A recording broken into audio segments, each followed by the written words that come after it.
ఈ క్లిప్ ఒకసారి నాకు వినండి మామ. దేవుడి మీద పెద్ద నమ్మకం లేదండి. హనుమ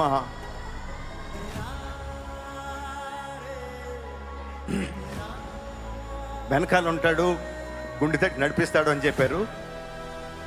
ఇలా అయిన వెంటనే కోపం వచ్చింది, ఇదేనా నడిపించేది అని. విన్నారు కదా. ఈ క్లిప్ పట్టుకొని హిందువుల మనోభావాలు దెబ్బతిన్నాయి అంటూ రాజమౌళి గారి మీద సోషల్ మీడియాలో బీభత్సంగా ట్రోల్ జరుగుతుంది మామ.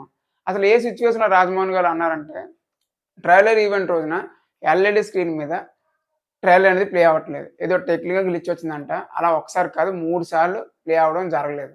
దీనికి రాజమౌళి గారు ఫ్రస్ట్రేషన్ అయిపోయారు. అంతకు ముందే రాజమౌళి గారి ఫాదర్ వచ్చి హనుమంతుల వారే అనుకుని నడిపించారు అనడంతో దాన్ని బేస్ చేసుకొని రాజమౌళి గారు ఈ మాటలని అన్నారనమాట.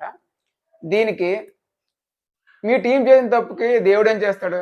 అయినా దేవుని అలాగ అనడం తప్పు కదా అంటూ సోషల్ మీడియా ప్లాట్‌ఫామ్స్ అయిన ట్విట్టర్, ఇన్‌స్టాగ్రామ్‌లో రాజమౌళి గారిని బీభత్సంగా ట్రోల్ చేస్తున్నాడు మామ. దీని మీద మీ ఒపీనియన్ ఏంటో కామెంట్